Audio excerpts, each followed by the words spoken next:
2025 was the year artificial intelligence, or AI, took the world by storm, impacting nearly every aspect of our lives. Time magazine named the architects of AI its Persons of the Year, crediting them with, quote, transforming the present and transcending the possible.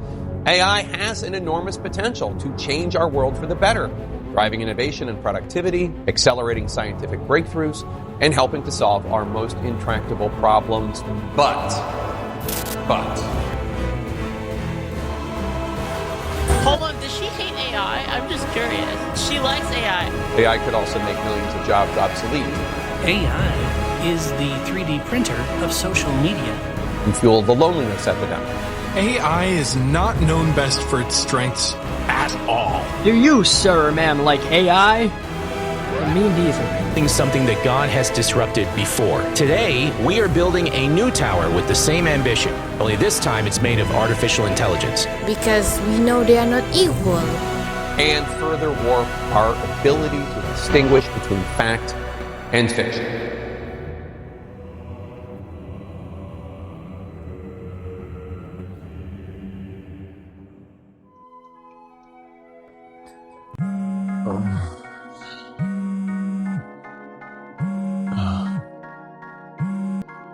Okay.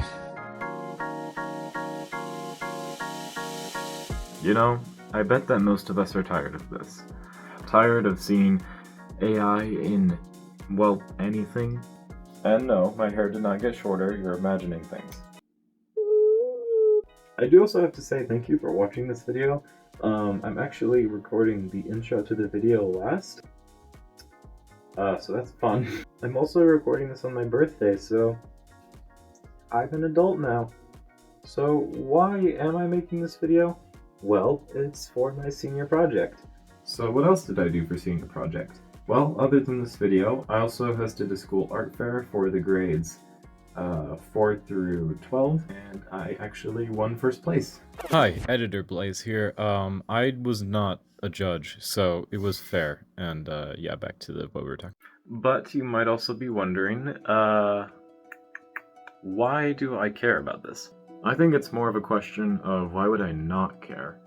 I say this not to brag, but I know that I'm a very creative person. And as a small testimonial to this, I've invested my time into a lot of different skill sets and mediums, and I've done a lot. I really like being creative.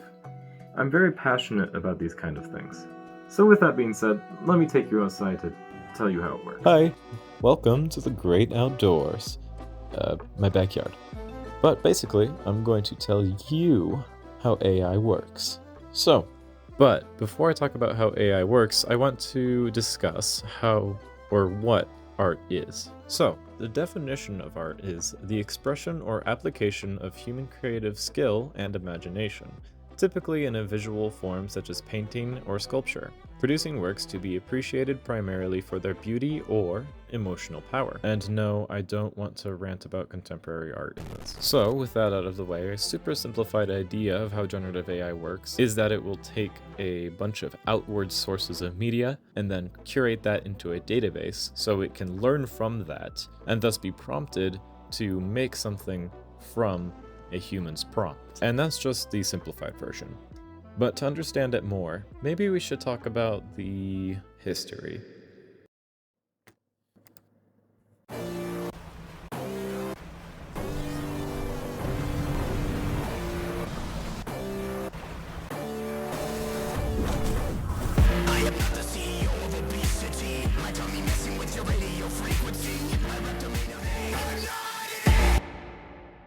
So, where did AI come from?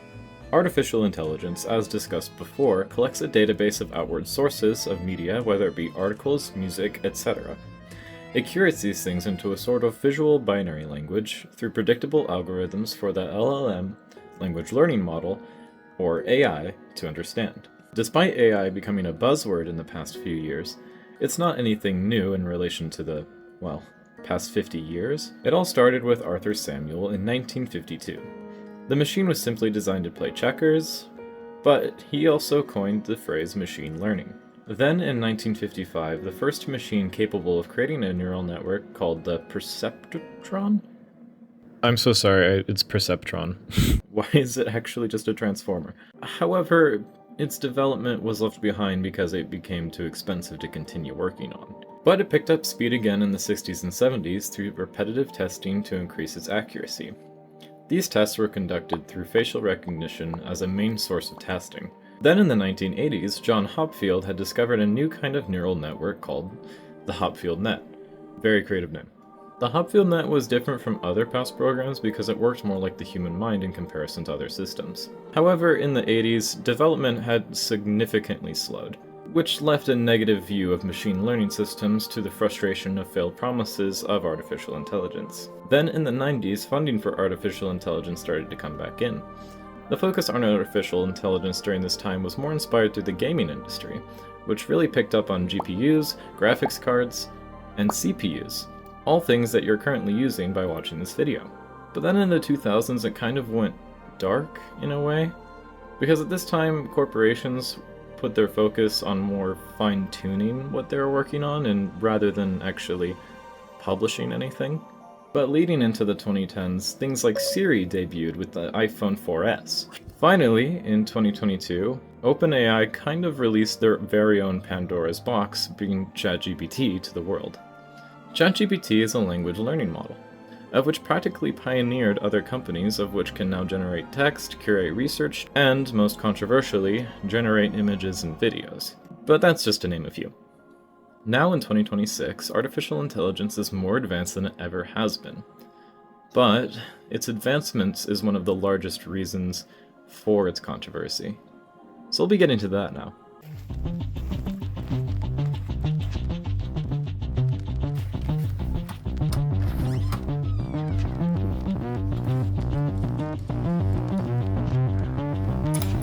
Good evening. ID, please. Oh, right. Here you go.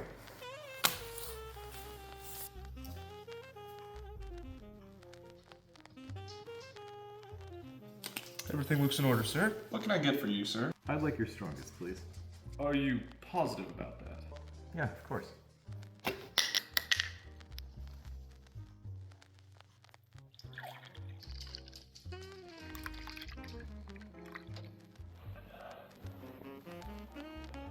Here you are, sir. Enjoy, sir. Just remember not to drive within 24 hours of consuming said beverage.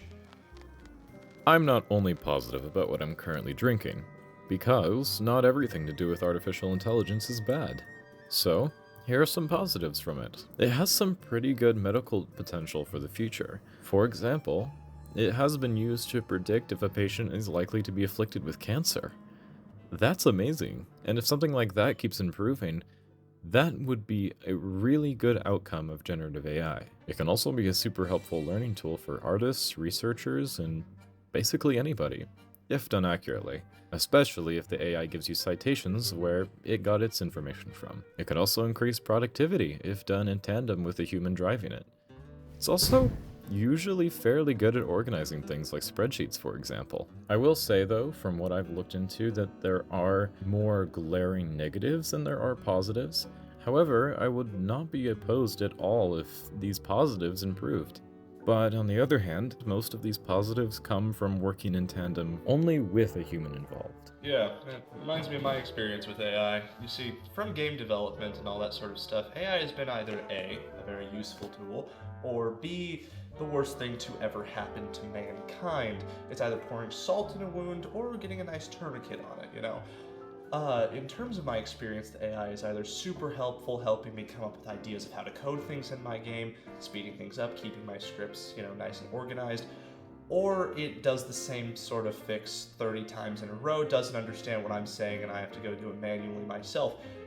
Most recently, a fix I had, it was with a thing not jumping when it was supposed to, and ultimately the problem is that AI overcomplicated it. Why? Well, because an AI, unable to think like a human, just does the task you ask it. I asked it to make code do a thing. It didn't think at all about the software it was using, so it actually wrote code that, yes, accomplished the goal, but in such a way it was too complicated for the software to understand, causing it to completely crash and wig out. So ultimately, AI is a good tool to use in those sorts of scenarios as long as it is staying just that, just a tool, not being used as the main brain behind whatever it is you're doing. It's always good to be able to think for yourself and know what you're doing, not use it as a crutch. Yeah, we should also acknowledge the negatives too. So we'll go through them really quickly, but copyright infringement is a very common concern regarding on how generative AI gets its information. The reason for copyright being an issue is that generative AI systems curate their training through material of which those who created the AI did not ask permission to use, especially in the case of being used as monetizable content. It can also stunt creativity or encourage laziness. It often generates robotic or inaccurate information. Another major problem is NSFW, especially with depictions of minors and NSFW of real people who didn't consent. Lastly, as it improves, it may be hard to tell what is real, and that is especially concerning in something like legal cases. These are just a few of the major ones. There are quite a few more that people have, but that's just what we have time for. Anywho, I think you've had a little too much of that.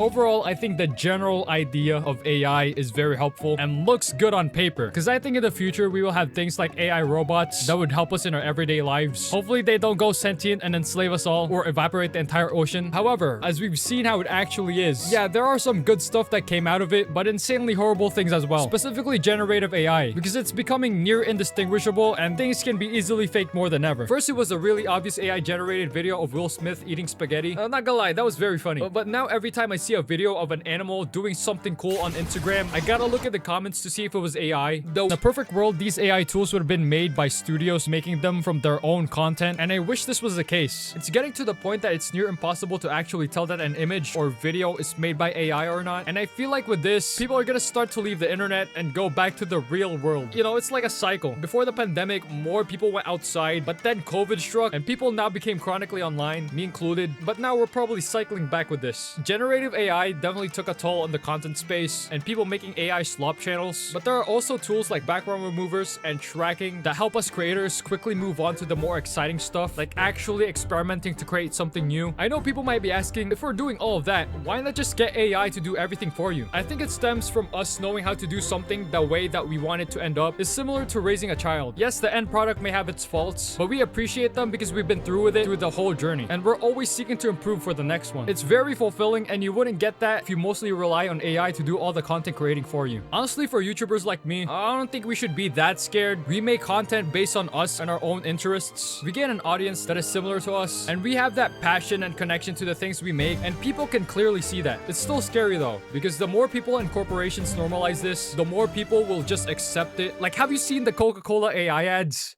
Multi-billion-dollar corporation doing this, by the way. Hi, my name is Josh Beal. I work at Liberty University. I am a professor of design, and I work in the Arts and Communications Department. I've worked in my field for 19 years, and have been asked to participate in this project due to my perspective on how this is affecting academia as well as the field of design. So I've had a few students in the past few years that have worked on AI projects.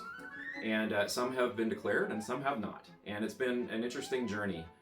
We've, along with everybody else right now in the marketplace and otherwise, we are seeing some significant changes that are taking place in the classroom. One project that I thought was really interesting a couple years ago was conducted by one of my thesis students. So this is at the graduate level, and her project specifically focused on how AI would impact the job opportunities of a junior designer. So somebody who's going straight out of the classroom and into the workforce. So the deliverables of her project were really interesting. This was done 2 years ago, and her focus of it was to implement AI into the generative process of the background of what were posters. And then she was working her human-generated side of it into the foreground. And what she found with that was the AI process was so random and out of normal control. She found that it was going outside of the direction of her project, went against the vision of where she was trying to take each individual design. But what that meant for her project as a whole, since this is a thesis and there's a 100-page document that was going along with this, is that she had to articulate to her audience that there's a certain randomness that takes place with AI, and it doesn't replace what takes place on the human-generated side of it. One of the examples that she walked away with for junior designers to not be afraid of as they enter into the marketplace, photographers have had their place in the industry for quite a while. The advent of the iPhone, of the smartphone that can take pictures anywhere, has not replaced the need for a photographer. And so she likened this to what would take place for the junior designer or anybody else in the creative field. Even though that there are currently some shifts that are taking place and will continue to take place, there is still going to be a demand for designers who are skilled and see outside of just the prompt, out of just the automation. There are companies out there, larger companies, that are willing to pay hundreds of thousands of dollars for an incredibly simplified logo. MasterCard, as an example, getting into the hundreds of thousands for something that, even though it is incredibly simple, there's an incredible amount of thought that goes behind that so that it can be used as an entire messaging system. It can be used, no matter where you place it, it has portable value. So you can put it on a hat or on letterhead or anywhere else, and it's recognized. So there is an entire thought process that goes behind this. It goes outside of just coming up with the logo. It's thinking about how is it going to impact this way? What are the legal implications of it? And many other things. AI doesn't do that. It can produce things that are impressive, but will never replicate or replace truly what humans can do. We do think beyond just the one piece. We think about how is this one piece going to affect what's over here and also be affected by what's over there. I wouldn't consider this as a threat. It's more of, if you know the opportunities of how to use this and how to be the advocate that a client or an employer would need, if you know how to support them, if you know how to be an asset to other people, then you, as a reliable, trustworthy, skilled person, will not be replaced by a tool that has no soul, that is useful, is effective, but has no inherent purpose other than what we give it. Jeez. Blaze has asked me to answer a few questions in regards to AI, everybody's favorite topic. So I'm gonna do that. Now, you see, I was gonna do this outdoors, but that didn't work. Editor, put me in like a submarine. What are your general thoughts on AI? I suppose my general thoughts on AI is concerning. I see a lot of potential of AI, right? Like a lot of good things it can do, but I also see a lot of bad things it could do, and a lot of bad things it has done. A lot. What are some of my personal concerns with AI? Okay. For me personally, I think a lot more from a creative standpoint, since I plan on going into a creative industry, and I already, in a way, am in a creative industry. And so my concerns, my personal concerns, is how that's going to affect that. I've seen as AI has replaced a lot of jobs. As a matter of fact, I know someone who was gonna go into a creative industry, but then couldn't because an AI took what she was going to do. So I've seen it affect that job market a ton, and I really worry about my own ambitions because I want to do video editing primarily, maybe some game development, some things like that. And well, AI is kind of taking both of those. Video editing not as much yet. CapCut has an AI editor and I wanted to test this. And this is genuinely what it made. AI is making that less and less plausible. So that's kind of my concern with that. So that's my personal concerns for AI is how it will affect the job market in creative industries. Why do you like/dislike/ or undecided about AI? I still need that. I really want to hold on to the idea that AI can do a lot of good things, right? There's a lot of good that can come from this. But as time has gone on, I've become a lot more towards the dislike side of it because I haven't seen it do a lot of good things. Really, most of what I've seen, which could be mainly because of the media I consume, but a lot of what I have seen, is it replacing those jobs and is it making things worse? I've kind of just seen it do bad things. Now, I have heard of good things. I have seen some good things. I can't think of any examples off the top of my head except for funny pictures of funny things. But it has done good things. But it doesn't seem like those good things outweigh the bad. How do you think AI will affect your job/hobby? I will be concerned about AI taking jobs in my industry and in my hobby, right? Because again, I really want to make my creative stuff into my livelihood, and AI is making that less and less plausible. So that's kind of my concern with that. What are your thoughts on AI tools? This is where I can see some good stuff.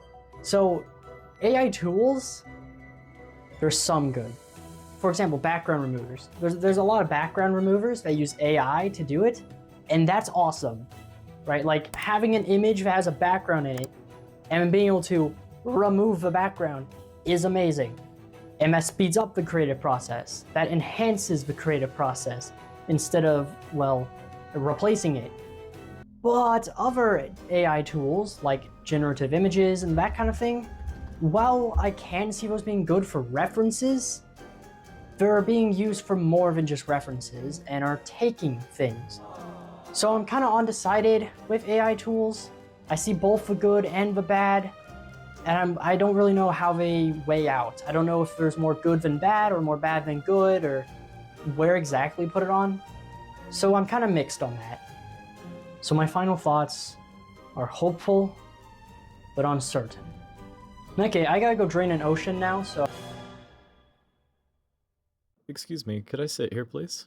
Yes, of course. Here's one example that I think is a good defense of those who use AI. If one's use of generative AI, especially in the case of generative imagery, as long as that imagery does not take away from the value of the content itself, then I personally would deem it as acceptable. I don't really think I'd be bothered by it. One of these instances that I would find it to be okay would be in the form of video. I would say especially in the context of educational content or video essays. One amazing example of this is a video called How to Spot Grifters, the Official Guide, made by Remnant77 on YouTube. If you watch his video, which you definitely should, he is clearly talented at what he does. I think he did an incredible job with this video. Grifters. Grifters are absolutely everywhere. What do I mean by grifter? Well, it's very simple. Even still, he did use generative AI in his work, but from what I can tell, it's usually for environmental designs, or using it as assets for sort of caricatures as to show what he's talking about in his videos. I think that this shows a responsible and respectful use of AI in one's craft, and he's made his own stance on AI in relation to art. I don't count AI images as art. I think they look cool. I think they look nice. You don't have to count it as art, though. I don't. But I also don't have a physical allergic reaction whenever I see an AI image. So, as long as generative AI isn't the substance of your content and brings value, then that use of AI is acceptable in my eyes. But something else daunting to think about is, will we be replaced? The short answer is no. Unfortunately for a lot of people, some jobs may be replaced by AI over time. However, the heart and soul of an artist is not something that is replaceable, because no matter how much an AI may try to seem human, it simply isn't. It can only replicate humanity. An AI cannot obtain consciousness. It cannot feel. It cannot create. Someone who truly takes the little bit of extra time to think about it will realize that AI simply does not have an identity of its own. It only takes from humanity. and only does what it's told to do. And even whether someone is a creative person or not, they are human. Their value is infinitely higher than an AI. Infinitely. AI of which since its inception has always and will always be a tool. A soul can create. A soul can think of ideas never thought of before. A soul can feel. A human is that soul. Hi.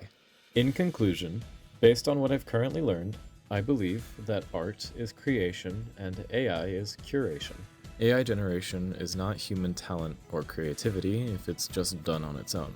It is describing a piece of work that one does not want to spend the time or patience to actually work for to properly create. However, depending on if one chooses, it can enhance one's craft. I know that right now it seems bleak, but even if generative AI were somehow to replace real art, one thing it can't do is stop you from trying, to stop you from being creative. For the majority of people, you don't need to be worried about AI taking what you love to create from you. I have hope for the future, and I think we'll be okay. Stay hopeful and try your very best to be happy, to improve what you can do, to work for what you could do, and to go where no one goes. God bless you.